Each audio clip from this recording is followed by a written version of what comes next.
안녕하세요. 행복사제입니다. 지난 시간에 이어 김용석 교수님의 서사철학 두 번째 시간, 오늘 함께 나누어 볼 영화 이야기는 허진호 감독의 8월의 크리스마스입니다.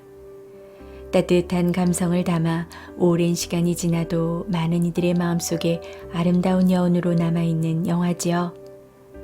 청룡영화상 최우수 작품상과 백상예술대상 작품상 등 각종 시상식을 휩쓸며 명실상부 최고의 작품으로 인정받았던 영화이기도 한데요. 시한부 삶을 살아가는 주인공 정원, 그리고 삶을 정리해가는 그 앞에 나타난 주차단속 구청 공무원 다림, 정원이 운영하는 초원사진관이란 공간 속에서 그들의 잔잔한 사랑이 펼쳐집니다. 이 영화는 사랑과 죽음을 동시에 담고 있는데요. 삶의 시간이 얼마 남지 않은 주인공에게 긴 시간이 필요한 사랑이 찾아옵니다. 그렇다면 시간의 비가역성이란 관점에서 문화철학자가 바라본 이 영화는 과연 어떤 의미였을까요? 영화 8월의 크리스마스, 그 추억을 꺼내어 보는 시간이 될 수 있었으면 합니다. 그럼 문화철학자의 시선으로 바라본 영화 이야기로 한번 들어가 보겠습니다.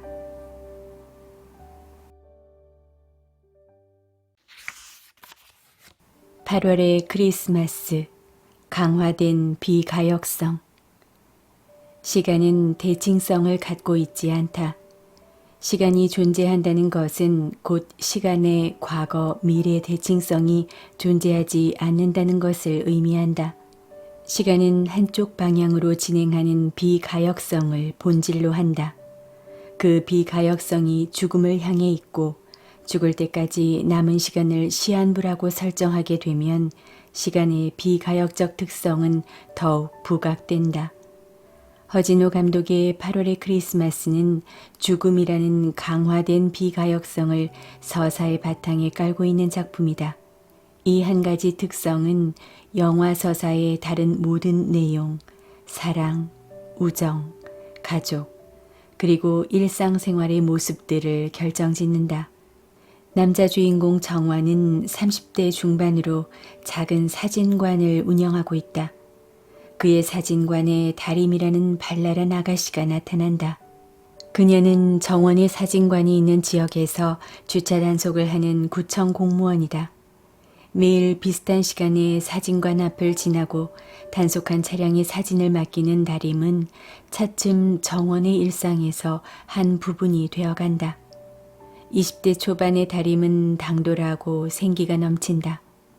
해맑은 천진난만함을 지닌 그녀가 정원의 일상이 되어가면서 둘 사이에는 사랑이 싹튼다. 하지만 정원은 남모를 병을 앓고 있다. 더구나 불치병이다. 그는 시한부 인생을 살고 있는 것이다. 다림은 자신의 모든 투정과 당돌함을 편안하게 받아주는 정원에게 점점 빠져든다. 하지만 정원은 영화의 홍보 문구처럼 시간이 얼마 남지 않았는데 긴 시간이 필요한 사랑을 하고 있다. 8월의 크리스마스 안에는 사랑 이야기도 있고 죽음의 의미도 있으며 무엇보다도 일상생활과 함께 비일상적 경험이 있다. 곧 평범함 속에서도 독특함을 품고 있는 삶이 있다. 우리 인간의 삶이란 그런 것이다. 그런데 1997년 이 영화가 나왔을 때 평론가들 사이에서 이 작품이 사랑 이야기인가 아니면 죽음에 대한 성찰을 주로 하고 있는가 하는 논쟁이 있었다고 한다. 영화의 전체적인 전개를 보면 남녀의 사랑을 애잔하게 그린 멜로드라마라고 해도 좋을 것이다. 더구나 인간 감정의 촌스러움을 일상에서 소중히 간직하려는 사람들에게는 감상적 애정극이란 항상 값진 것이다.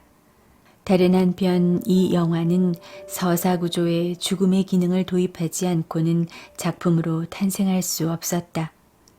8월의 크리스마스에서 이야기 전개의 핵심 기능으로서 죽음은 거의 절대적이다. 이 영화가 죽음을 주제로 하거나 죽음에 대한 본격적 성찰을 목표로 한 것은 아니라고 본다. 하지만 서사 전개에서 강화된 비가역성으로서 죽음의 기능을 철저히 이용하고 있음에는 틀림없다. 이런 점에서 죽음의 의식이라는 현대 실존주의의 이론 전개 테크닉을 영화에 전용했다고까지 말할 수 있다. 인간의 삶에서 죽음의 기능이란 매우 높은 효율성을 지니고 있으므로 예술 창작에 곧잘 이용된다. 죽음이란 인간의 삶을 조정하기 때문이다. 죽음이 있기 때문에 인간의 삶은 특별한 형태를 갖추는 것이다. 죽음은 사람이 죽는 순간에만 삶의 한계를 지우는 힘을 발휘하는 것이 아니라 생의 시작부터 끝까지 삶의 형태와 방식을 정한다. 그러나 사람들이 누구나 언젠가 죽는 피할 수 없는 조건에 있다고 해서 매일 죽음을 의식하며 살지는 않는다. 일상생활에서 사람들은 주로 시간의 흐름을 의식하고 산다. 계절이 바뀌고 또 한 해가 지나가는 것이라든가 이에 따라 나이를 먹고 늙어가는 것을 의식하며 산다. 그래서 작가는 이야기 구성에 죽음을 특별히 의식하게 하는 조건을 도입한다. 이 작품에서처럼 주인공의 임박한 죽음, 즉 시한부 인생이라는 삶의 조건은 멜로드라마의 서사 방식조차 바꾸어버린다. 곧 평범한 일상 속에서도 독특한 이야깃거리를 만들어내는 것이다. 어떤 사람들에게는 죽음이라는 고귀한 철학적 주제에 기계적 냄새가 나는 기능이니 효율성이니 이용이니 이야기장치니 하는 단어를 가져다 붙이는 것이 거슬리는 일일지 모르겠다. 하지만 이런 것들은 작품을 만드는 과정에 얽혀 들어가 있게 마련이다. 영화와 같이 이른바 종합예술일 경우에는 더욱 그렇다. 죽음의 기능을 이용하는 허진호 감독의 방식은 영화 시작부터 마지막까지 일관적이고 노골적이다. 이 점에서 이 영화에는 절제가 없다. 도입부의 장면들은 죽음을 일상으로 끌어들이는 작업이다. 주인공 정원이 밝은 분위기의 거리를 빨간색 스쿠터로 달리는 장면은 곧 그가 힘없이 잠들어 있는 모습으로 병원의 복도로 죽음의 그림자를 조금씩 보여주며 이어진다. 병원에서 진찰을 받고 어릴 적 다니던 초등학교 운동장을 찾은 정원은 마치 생명의 기운을 다시 느끼려는 듯 철봉을 하지만 곧 흙장난을 하는 생기발랄한 아이들 옆에 앉아 독백을 한다. 정원의 독백은 돌아가신 어머니, 나도 언젠가는 사라져버린다와 같은 어찌 들으면 어색할 정도로 죽음의 의미를 담은 단어들을 나열한다. 사진관으로 돌아온 정화는 친구로부터 아버지가 돌아가셨다는 전화를 받고 장례식장으로 간다. 장례식장 장면은 매우 짧지만 정자나무 아래에서 영안실 쪽을 응시하는 정원의 모습은 긴 시간을 압축하고 있는 듯하다. 사진관에 돌아온 정원은 거의 죽을 만큼 지쳐있다. 그는 약을 먹는다. 이렇게 도입부만 보더라도 죽음의 상황은 매우 집약적으로 표현되어 있다.